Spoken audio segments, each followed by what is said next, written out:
check this out. Underlights, decoration lights, floodlights, string lights.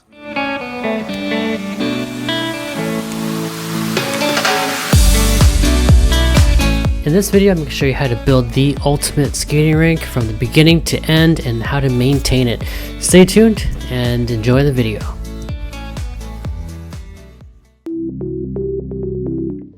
So here I have the remote. You can activate the lights either with the remote or with your phone app or with your voice to, your smart speakers. Start with the string lights.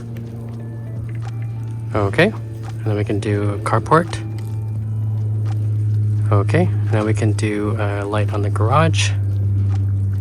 There we go. We can do the decoration light. And then we can do the ice underglow lights right there. Boom. Okay, and then we can do the floodlights. Yes.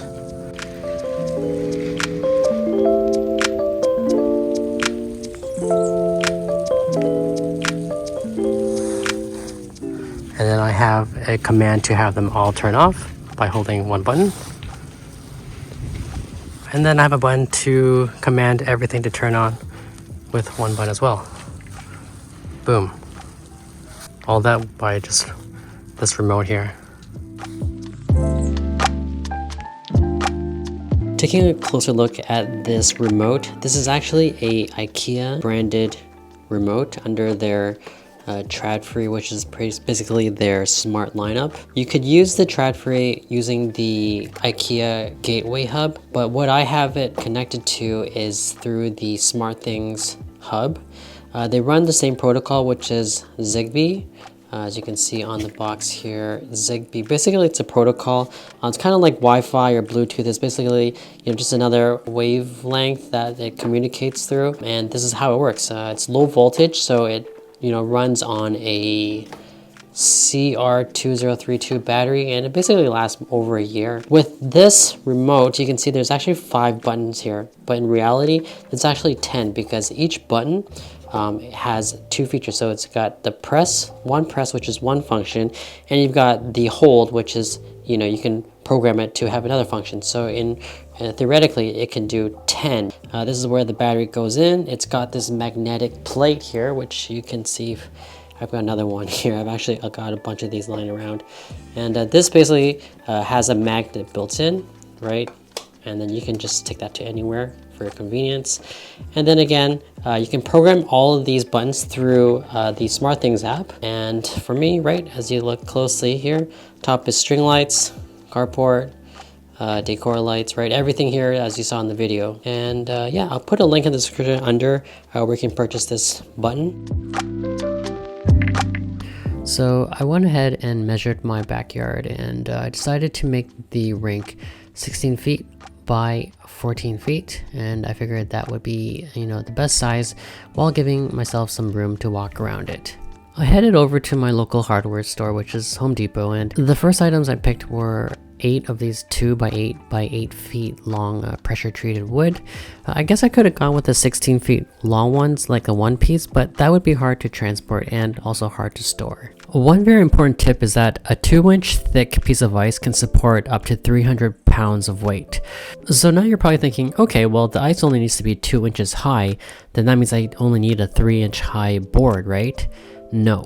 The main reason is because most backyards, the ground is never level. So you basically have to factor that in, and you should build your boards a little bit higher. Generally, I think people would go with a 12-inch board, but just from a cost point of view, the 8-inch is a little bit more affordable, so which is why I went with the 8.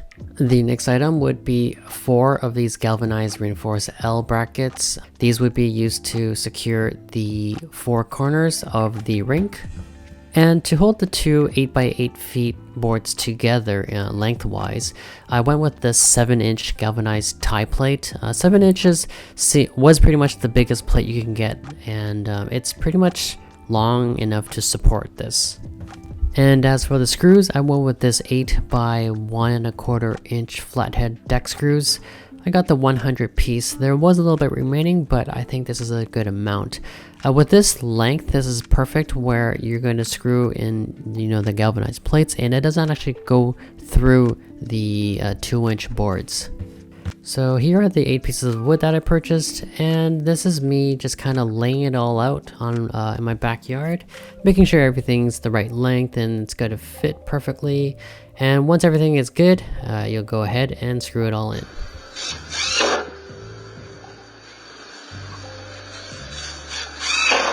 After about an hour's worth of work, this is the frame of the rink.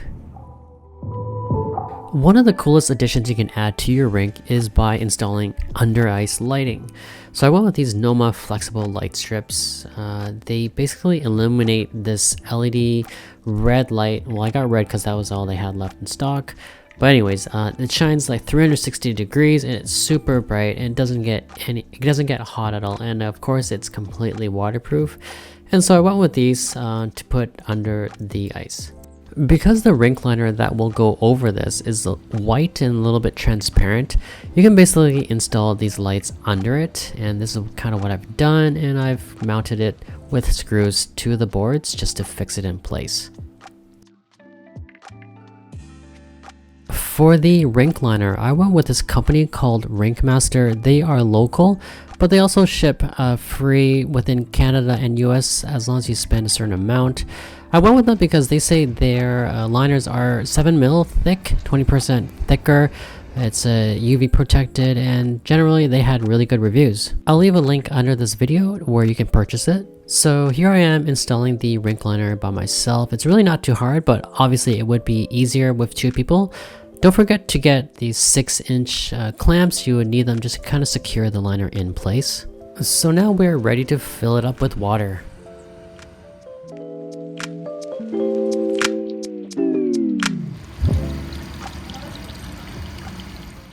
So I got pretty lucky because on the day where I was filling up the rink, the temperature was above freezing, so which meant that the backyard garden hose was not frozen. So I was able to use it, and here I am just doing a time lapse of me filling up the rink. So there are 2 things that I learned that you need while making a backyard rink. One is patience, and the other is cold weather. One main concern I had was when I was filling up the rink with water, I wasn't really sure if the weight of the water would push the boards outwards, mainly because I didn't have the board secured in place. But as you can see, nothing happened. I kept a close eye on it, and the boards stayed exactly where they were the entire time. It took a few hours to fill up my rink, but if you guys are in a rush or your pipes are frozen, you can always just hire a water truck and they would just fill it up in a matter of minutes. And now I was just waiting for some cold weather.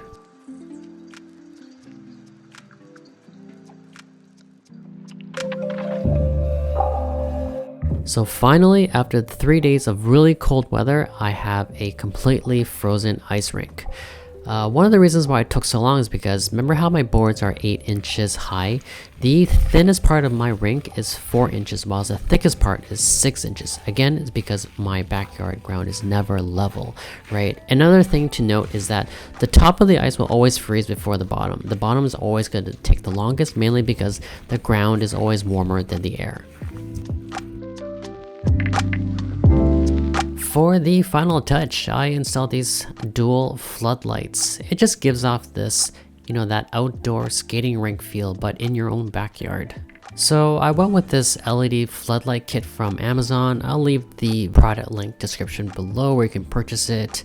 It comes with 2 panels of 50 watts each. That's kind of enough power to light up my backyard. And it's completely weather sealed. And as you can see, boom, really bright. Just to be safe, because these lights are exposed to the elements, I sealed up all the gaps I saw with silicone. It takes a lot of effort to maintain a smooth ice surface, especially that your ice rink is pretty much exposed to the outdoors.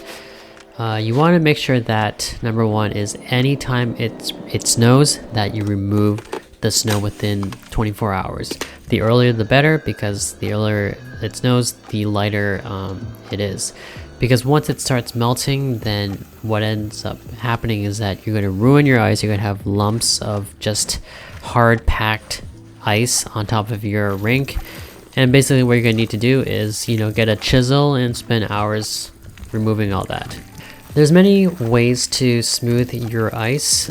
As for me, using this watering pot with some hot water works just as well.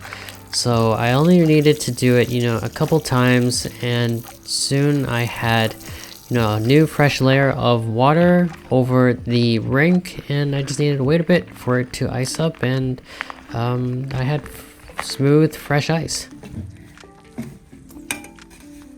So again, just remember that always remove any snow immediately after it's fallen onto the ice rink, and then use a shovel to clean off, the remaining bits, especially near the edges. One important thing to also note is that, I'm not sure, depending on where you live, but in where I live, there are times when during the middle of the winter, the temperatures would just kind of go above freezing, and then, a lot of the rink will basically melt, and what happens is you have a whole layer of water, right?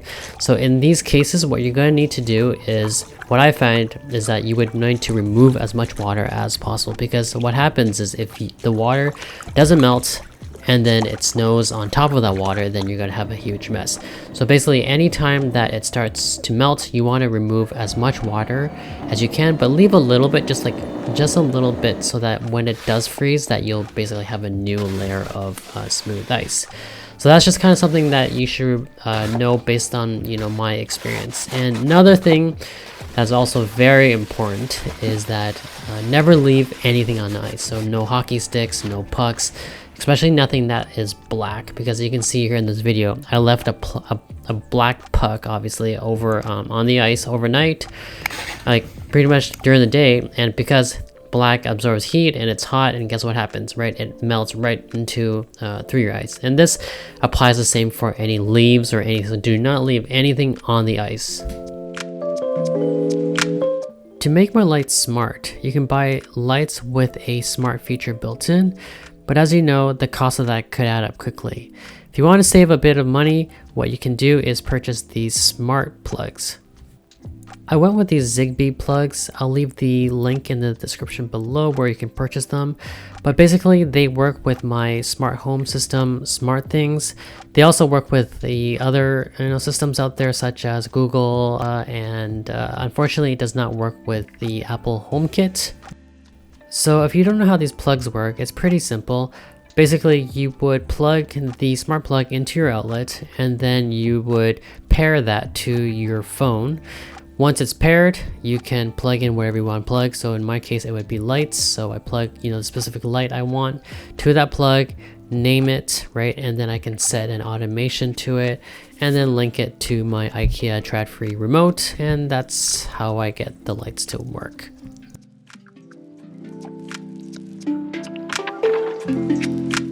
Okay, so we are mid-March, March 17th, 18th. So when temperature has gone pretty warm, starting today. So today we're at 17 degrees, and as you can see, it's starting to melt. It's been melting a lot more here on this side than on that side, just because the sun was just beating on this area. So as you can see over here, because my ice has been pretty thick, we still have pretty good amount of ice here considering it was so warm today. But then pretty much anything on that side is all unskatable anymore, and it's gonna be pretty much warm for the rest of the week. So I'm just gonna empty out this rink now. So what I'm gonna do is basically I got a crowbar and I kind of wedged it right underneath the wood, just kind of pried it up, and what I'm gonna do is get a knife, and I'm just gonna make a little slit along the very bottom of the liner. That way a little bit of water is gonna start trickling out, so anytime it starts melting, that water is gonna escape, and basically over time just be normal water. And then I would just throw away the liner, because you can't really reuse this stuff, and if you do, you don't really know, because there might be a hole, there might be a puncture, and then next year, it's just better to just get a new liner. You don't want to be disappointed.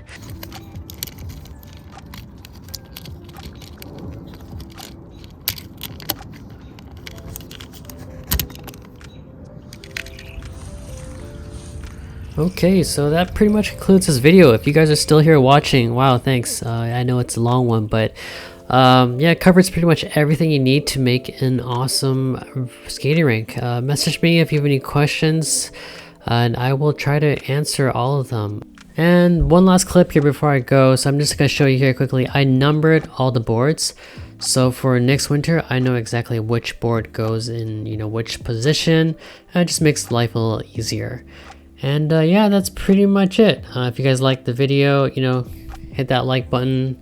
And I'm going to end it off with this cool video of the raccoon just kind of walking across. All right, that's it. Thanks. See you next one.